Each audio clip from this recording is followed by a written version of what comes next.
You may have realized that being healthy feels different than it did in the past now that you're over 50. If you want to maximize your health potential but don't have time to read through overwhelming pages of Google links, this is the show for you. Welcome to Healthy Tips After 50.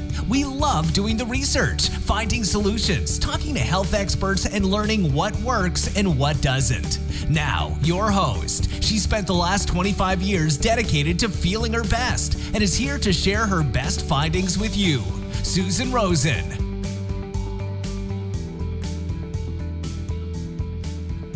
Hi, everyone. This is your host, Susan Rosen, and I have a special guest today who is here from Ireland. Her name is Mary. I always get it wrong. Howick. Okay, yes. Sorry.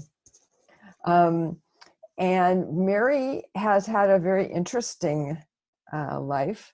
She had spent more than 30 years in leadership positions within large multinational financial institutions, which is impressive enough. Been a single mother, which is also very impressive. She has spent time after being in the business world to go out and start looking at what other places that she could expand into. And she has become a Reiki master, qualified psychotherapist, a facilitator of the Isha Judd system, which she'll tell us about later in the podcast, and as a stress management coach. She's also had a brush with cancer, which we'll talk about as well, since this is a health-oriented podcast. Has also been trained as a 3 principles coach, which is where I met Mary, because we're both in a similar, the same group having to do with the 3 principles. And she has really dedicated her life now to living it mainly from her own place of inner peace, well-being, and clarity and joy. And she has a mission in life now to lead people into the space of inner peace beneath the chatter of the mind, where they can access the enormous power and clarity of who they really are. I really like that. I had to make sure I got that in there. So welcome, Mary. It's really a pleasure to have you here on my podcast. Thank you so much. And it's a pleasure to be here with you. And thank you for that long introduction. It indicates the age I am and how much life I've actually lived. Well, I was going to say, that's just, I don't mean to interrupt you, but I'm going to, is that I think the people you're talking to are probably not too far off, or may actually be past you like I am. So we all appreciate, probably more than a lot of other people would, what you've done and the amount of time that you have spent in doing some of these things. So go ahead. I'm sorry. And this funny thing is, Susan, I'd have to say, at the age of 61, it's probably the happiest I've ever been in my life, and my favorite age ever. And yeah, for sure, I'm living in a space of peace and well-being most of the time now. Not all the time, obviously, but a lot of the time. And it definitely wasn't always like that, when I was in stressful leadership positions and at the same time raising my son and dealing with staff challenges and customer challenges and child challenges. And, life, there was just so much going on. And I always was someone that kept a really good front on. I would have been a really good poker player. I never actually did play, but I think I would have done very well. And we accumulate so much stress, at certain stages in our lives. And I look back and I always had a spiritual side to me as well. I was always searching for something. Mm-hmm. And some of the things I did alongside my career. Like I trained as a Reiki master and I studied psychotherapy, and I did a lot of things alongside my career. In some ways, they probably kept me sane. And I also, had learned a lot about manifestation and the power of our mind. And I found that to be very, very true. And I would try and focus on what I want and not focus on what I didn't want. And you mentioned there that at one point I had cancer. One of the things I definitely didn't want was cancer. And it was rife in my family. Like both my parents and most of their siblings died of cancer. So it was something that our generation, were very aware was rampant in our family. And my way to deal with that was to totally ignore it. And I thought, well, if I don't focus on it, it'll never happen. But what I didn't realize, that my determination to not focus on it was actually a type of focus in itself. So if there was something on TV that mentioned cancer, I'd turn it off. If there was an article, I wouldn't read it. If there was a conversation, I would leave it. So my very determination to avoid it was in itself almost an obsession. Interesting. Yeah. And also I would have been very health aware. I would eaten organic food, I would have exercised, I would have drank alkaline water. I would have basically done all the things that you're supposed to do. And so I was pretty shocked when I was diagnosed. And I really, I couldn't understand how it could possibly be when I had seemed to take all the necessary actions to avoid it. Right. And just before the diagnosis, like a few months before that, I'd come across, you mentioned Isha Judd, I'd come across her. And she's an Australian woman who actually had an enlightenment experience and lives now from a place of an understanding of life that came out of that experience. And she created a system to help people connect with who they are and to, with consistent practice, lead them to something near the experience she has herself. And I had met her and gone to her center, and we had really clicked. So when this happened, I thought, I'll contact her and see what she says. So, I contacted her and said, why would this happen to me? Why, when I'm doing everything right, could this possibly happen to me? And she went, there's no point in asking why. She said, sometimes things just happen. And the important thing is, rather than to fight with it, to accept this is how it is. And something that I became aware of is that I really had fought a lot with everything in my life. Like I was a very determined lady and I wanted things to be the way I wanted them to be. But there's a lot of efforting in that. It is, it's tiring. And so I was the same with this. It's like, it's tiring. So it was the same with this. It was like, how dare this happen to me? How could this happen to me? So I was armed to do battle. And so what she said was, no, just accept this is how it is. And she said, I can't tell you why, but she said, if you practice the system and go within, you may have insight for yourself. And what I realized, like part of the system is about coming in touch with your emotions and then moving your emotions, tools to move them. And I realized I was so cut off from my emotions. Like I had suppressed anger and sadness and pain from throughout my life that I'd never let myself probably feel or look at. It was like my approach to cancer, just ignore it and it'll go away. But it was all stored somewhere within. And my son had left home a few years earlier to go off to college. My relationship was breaking down. My career was going very well, but I had a real sense of, so what, what's the point of it? What's the purpose now? And I had lost purpose in life and I was pretty full of resentment and stuff. And I realized that was probably a big contributor. Yeah, that would make sense. Yeah. And so with the system, I started moving all that. And as I was doing that, the medical process was obviously going through. And the good news was it hadn't spread. It was in my bowel. It hadn't spread. Wow. They were able to operate and the operation was a complete success. But I nearly died in the process because there was complications in the operation and a really bad infection set in. Oh no. So I was in hospital for about 7 weeks. And at one point, my organs were all closing down. Like it was really, really, really bad. And again, one night I was going to bed and I thought, okay, this really now, I felt so weak. And they were planning an operation the next morning. And I thought, I probably can't handle it.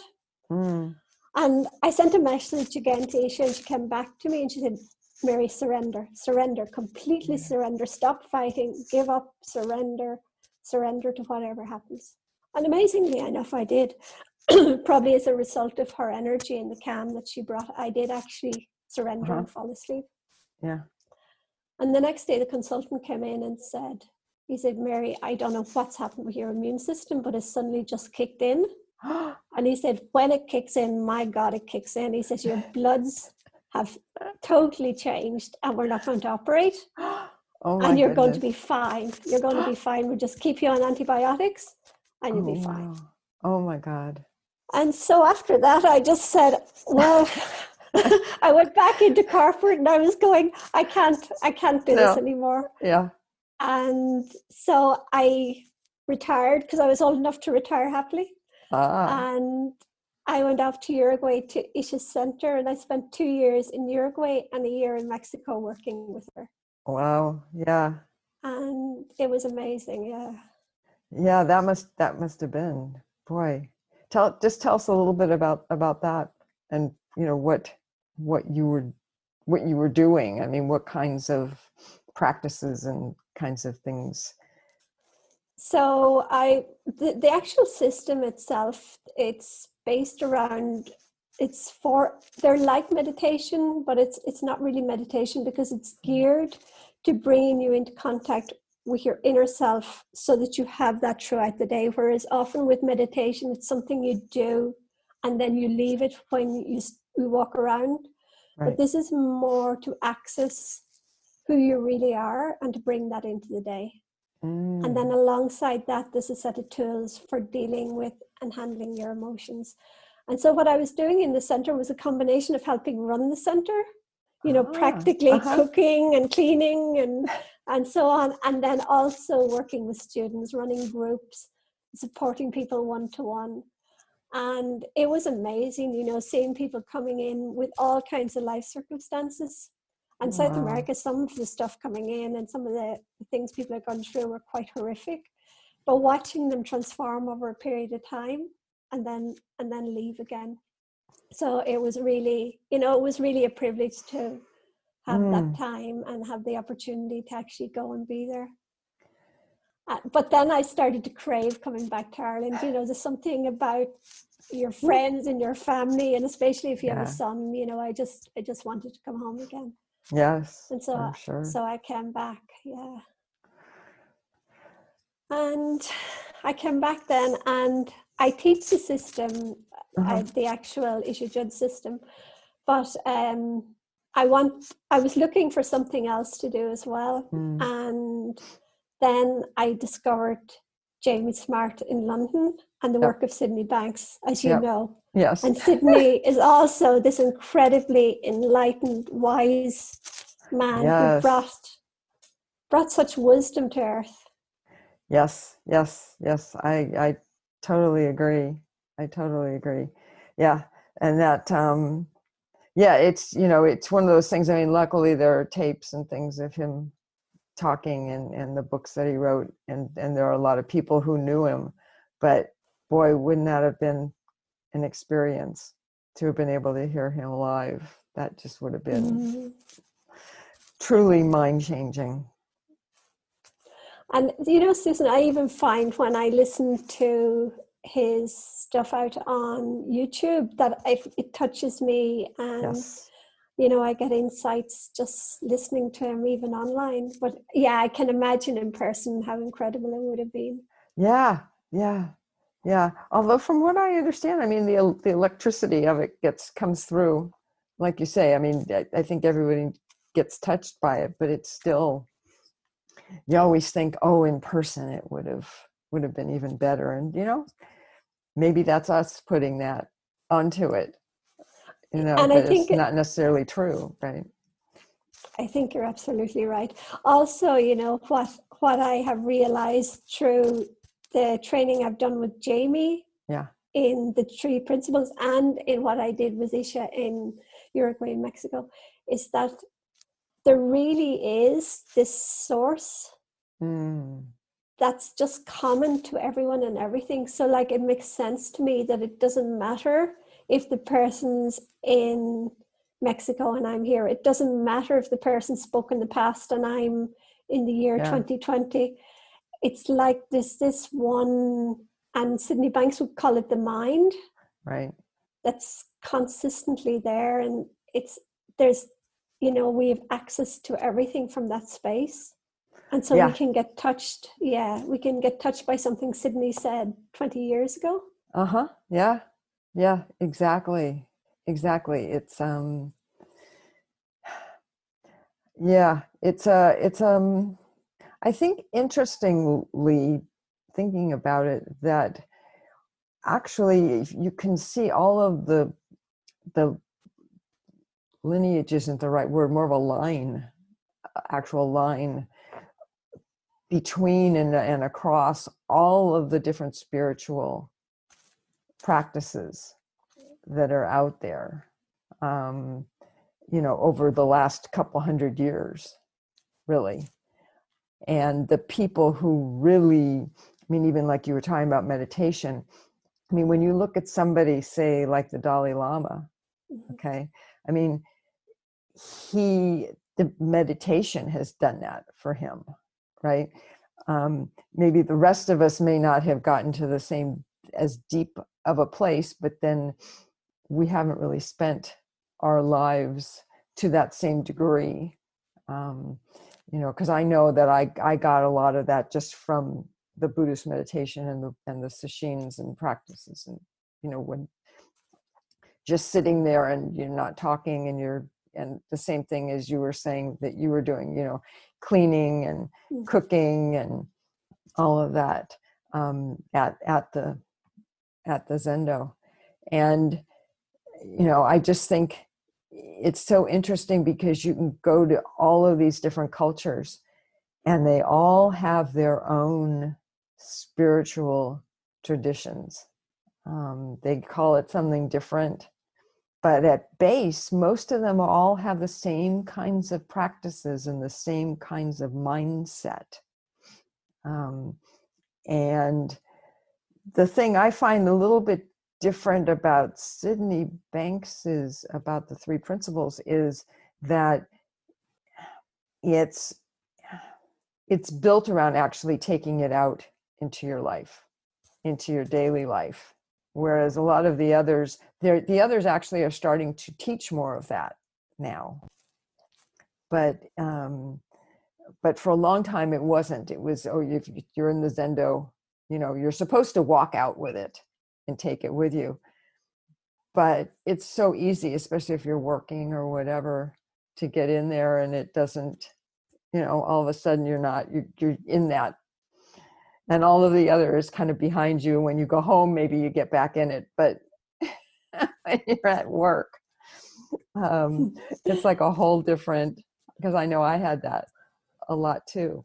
But I find that with the 3 principles, it's just, it goes with me, and I do things, or I think things, or whatever, and it isn't until I look back on it, a week later and go, oh, that's why I did that. Oh, okay, well, yeah, I let go of that.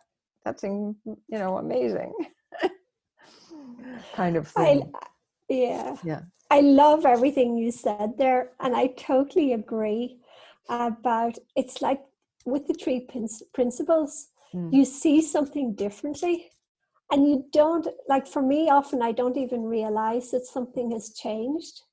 And exactly what you said, you look back and you realize, oh, I behaved differently there than I normally would, but there's no effort or no system or no technique. It's just you're seeing things from a different place, and so automatically you're responding differently. And it's incredible. Yeah, exactly. And it's and I find that it's even difficult for me to try and explain to somebody what it is. I haven't gotten to that level of expertise, if you want to call it that, to really be able to communicate it, but people still seem to get it. You know, I was talking, I'm taking over the podcast here. Please. We'll be right back to you. but I just all of a sudden it occurred to me, I was talking with someone who I didn't even realize he wanted to talk to me as a coach, and I didn't realize that was why we were having this conversation. But anyways, we were talking about it, and I got into the whole thing with the coaching. He was asking me about it, and I started talking about the three principles, and more, I think people can appreciate it more if you talk about it as an inside out kind of way of living. And he got so impacted. He was just like, how do I learn more about this? How do I mean, and turned out he was telling all of his friends about it afterwards. And I mean, he just, you know, I was totally amazed, and we connected really well as well, which was good. But I had never quite seen, and maybe it's because he's a lot younger than we are, but I had never seen anybody kind of react in that, or maybe he was just open, just ready for it. Mm. And that can be the case. Sometimes we're just ready, but it's like we're all searching for the same thing, whether it was Buddhism or whether it's meditation, or everybody's looking for this space of well-being and peace and love. There's this, it's like a love that underlies everything. And at some level, we know it's there somewhere, and we're searching for it. And we're usually searching outside, that somebody else will give it to us, or that the job will give it to us, or if we have enough money, we'll buy it. Yes. But the thing is, we have it already when Right. we just calm down and relax. And what you said, I find it hard to explain it. And it's like you almost can't explain it. It's like a feeling that you fall into. And sometimes when you're talking to someone, which is what happened for that guy, obviously, you fall into it with them. And what I love about the three principles is it makes it so simple and everyday. And it's not just for the people that have time to meditate or to go and live in a center. It's here for all of us. Yeah. And it's who we actually are. And that's what I love, just that realization that that's who I am. You know, I don't have to try. I don't have to work at it. And if I let all the efforting go, it's like what's left is that. Yeah. And I realized that's what Isha meant when she was telling me surrender. Stop fighting with life and let go. Because it's like when we let go our thinking and our fighting with life, then we fall into something that's able to actually look after us. Yeah. And that really is, it's not just so much necessarily just within us, because what's within us is the same thing that's within all of us. Right? Exactly. It's not my little piece of it and your little piece of it. It's really accessing that wisdom that's in the universe. I mean, it's just in life overall. And I think, and it's, we don't need to get all the way into religion and all that kind of stuff, but I think it's kind of interesting that if you think about it, that really is what most of the religions have always tried to say, but people couldn't hear it that way. And so they always had to come up with somebody or something that they could say, okay, there it is. Now follow this person or follow that, or right, in order to get it. Which is kind of interesting. I don't know whether we've all evolved past that. Well, maybe I shouldn't say all, because obviously there's still a lot of people who need that. But for some of us, we kind of evolved past it to understand that it's just there for everybody. Mm. And you're right, there seems to have been a big evolution even over the last 30 years. Because I remember when I was working and I was interested in anything spiritual, they thought I was completely crazy. Like, it just, people didn't get it at all. Whereas now, you know, there's mindfulness in most workplaces. Yes. And in schools, and it's so Yes. accepted now that Yeah. it isn't just for the guru, and it isn't just for the Pope, and it isn't just for whoever, it's for all of us. Yes, yes. And it's not just for that week that you go and sit in the Zendo, or that week where you go and fast, or you know, it's there, and it's a part of your life. And those weeks can be very nice, and they can be really, you know, it can be a lovely way to treat ourselves. And sometimes there can be the way to fall into it, but for sure, that's not what it's about. It's like, if something isn't useful in your day-to-day life, then it becomes one more thing that you have to do. Yeah. Jamie talks about this as being subtractive. And I love that, because I have never before had something that gave me less to do and less to think about and less to worry about. And that's just brilliant. You know, I'm so into that. Exactly. Exactly. Yeah, for sure. For sure. And it's interesting because, you know, listening to your story, you can see how your route from the working and family and all of that, and then starting to kind of go put feelers out to other things, whether it was Reiki or psychotherapy, right? And then to do the thing with Isha, I can't remember her last name. Isha Judd, yeah. Judd, thank you. You know, was another foot into that whole thing, and that even and then you know, I'm a true believer that we bring things into our lives that we need, and then we find out later why it is that we kind of needed it, because it pushes us in a direction or teaches us something or whatever. And I kind of see that in your story as well, because I see the cancer being that kind of a thing. You were kind of dabbling,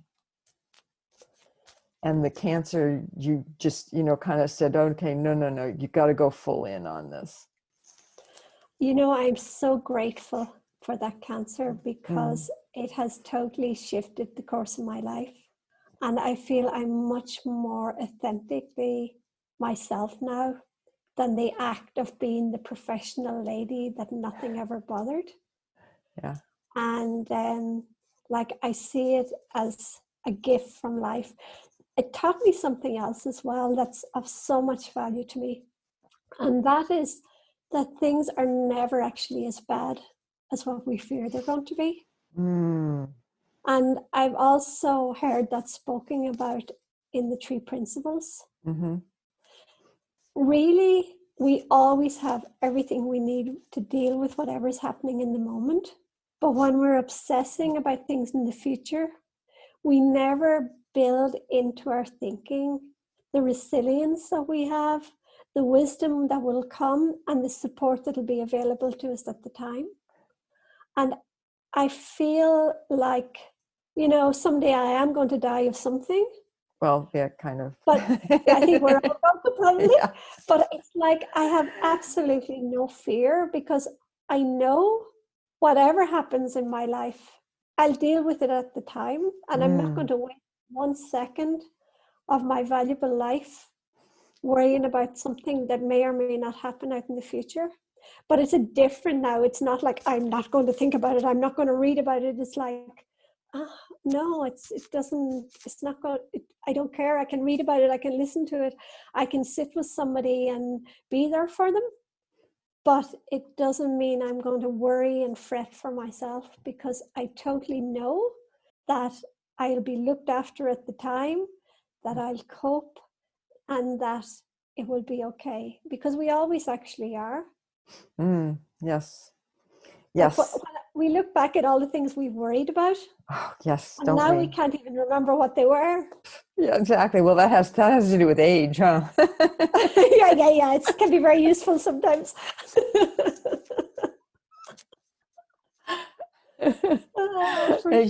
Yeah, exactly. I go to a movie, and my son goes, "Oh, did you see that movie? What was it about?" And I go, "I have no idea." 2 days ago, and I went, "I can't remember, David." And he's going, "Mom, why won't you tell me?" And I've gone, "No, really, I can't remember." They just don't get it. Yes, I totally get that one. I can have a conversation with someone, and it's like, okay, I remember the main points. I remember what I needed to get out of it. The particulars are a little hazy. And my husband's always like, God, why can't you remember anything? It's like, well, how long do you have? I'll give you you want the long explanation or the short one? I remember at work, I used to be able to 1,000,000% trust my memory. Yes. I could go anywhere and be so sure if I remembered it, it was like that. And then suddenly I started to realize, oh, maybe I don't remember that right. It was pretty shocking. Yes. I think it was like 55 or something. I started to say, I menopause. Can't anymore. Yeah. Menopause. Yeah. It's totally, we stopped getting those hormones, and I've been reading even more and more about it lately, and it really is like a shock to the system, and especially to the brain. We just don't get, the brain doesn't get what it needs anymore. So yeah, it's I'm trying to do a little more digging around on that, and trying to see what kinds of things because I certainly don't want to go on hormones or any of that kind of stuff. That was bad enough being on the pill, let alone I agree with you. I'm not in favor of that either. I must say, I feel really good now. Yeah. Like I probably don't remember as well as I did, but it doesn't really matter to me. Yeah. I can be organized. I can write down the things that I need to remember. Yeah, thank you. Yeah. A lot of things aren't worth remembering. We're better off forgetting about them. That's a very good point. That's a very good point. Yes. Yeah. Yes. I totally agree. And there are things you can do. They have all those brain games and stuff that you can play on the computer, and that supposedly help. I've never done them long enough to actually see whether they work or not. Me either. I'm a big believer, though, that if we're happy and present in the moment, that and we have access to that inner wisdom, that we have everything we need. Yeah. Like we have more than we ever had when we've access to that. Yeah. And so, I remember one time I used to worry about, what if I lose more memory? Really, I don't worry about it anymore. And it's, No, that's a good point. Yeah. I think sometimes our worry about things is worse than the thing themselves.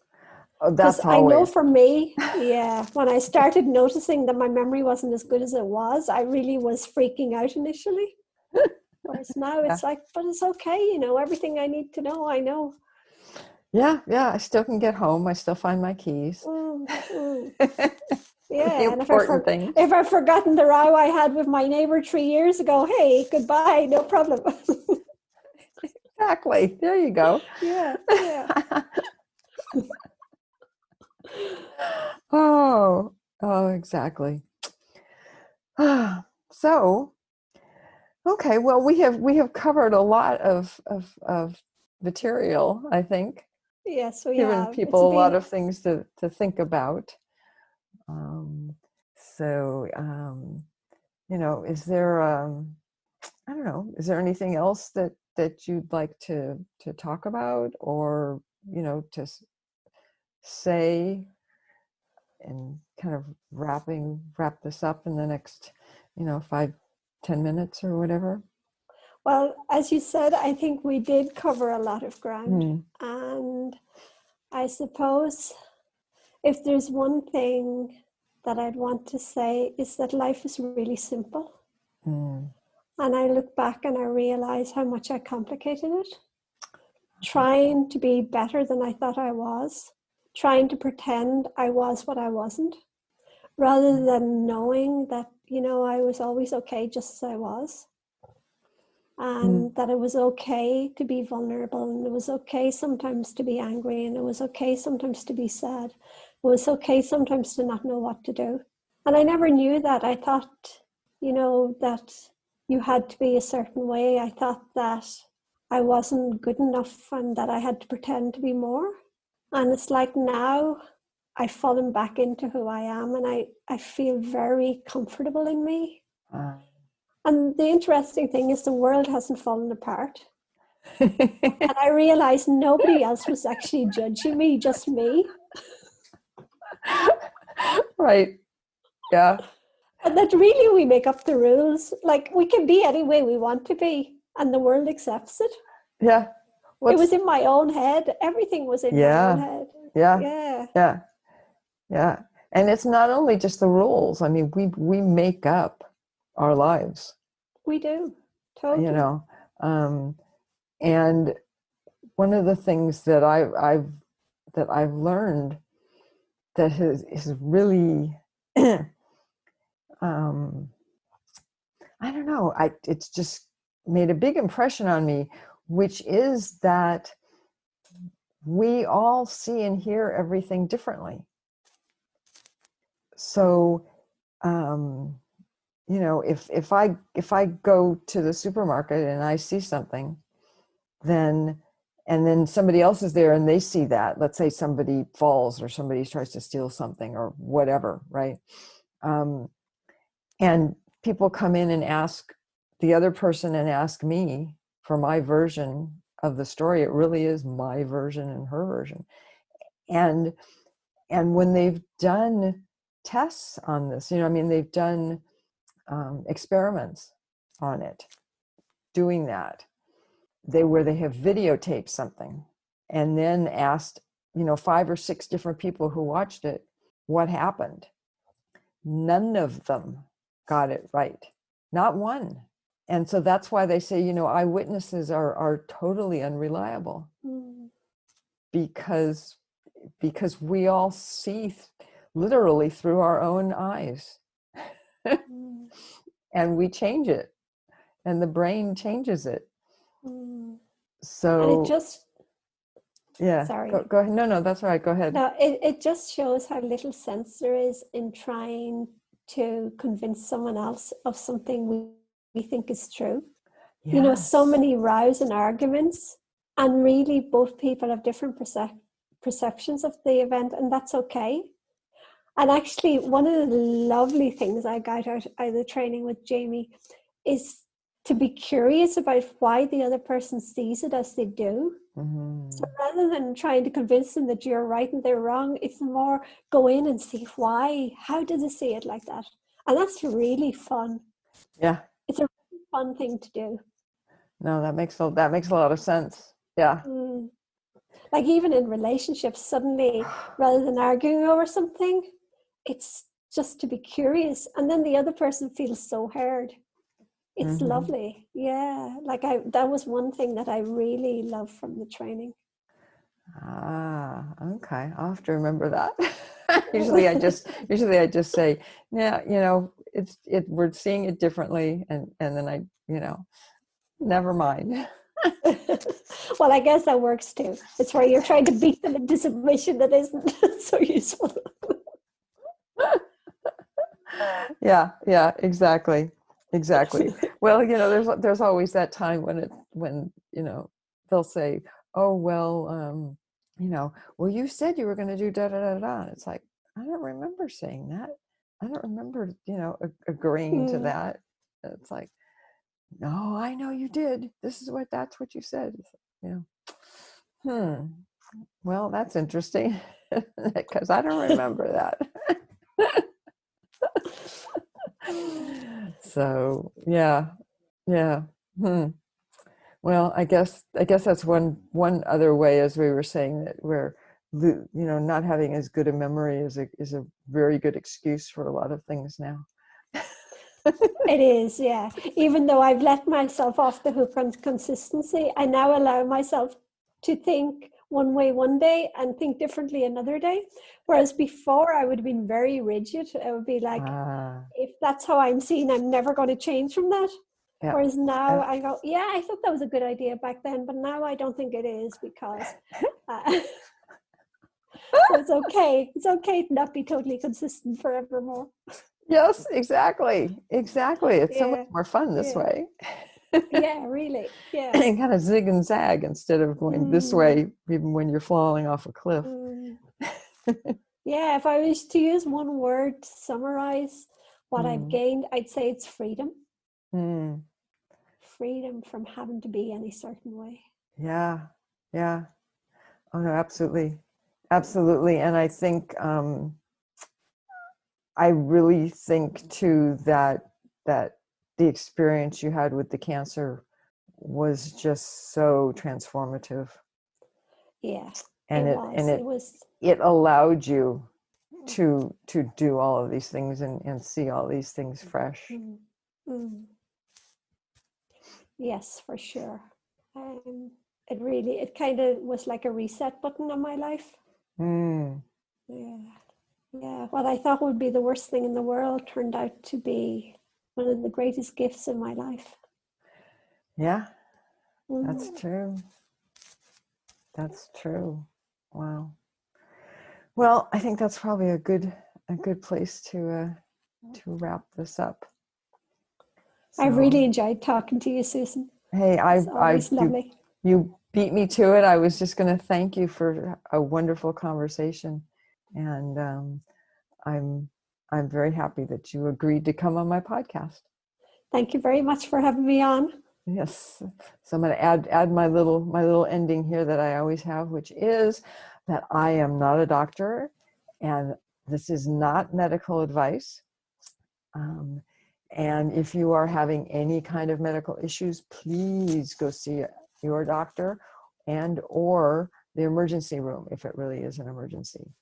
And I will look forward to talking to all of you next week. This has been Healthy Tips After 50 with Susan Rosen.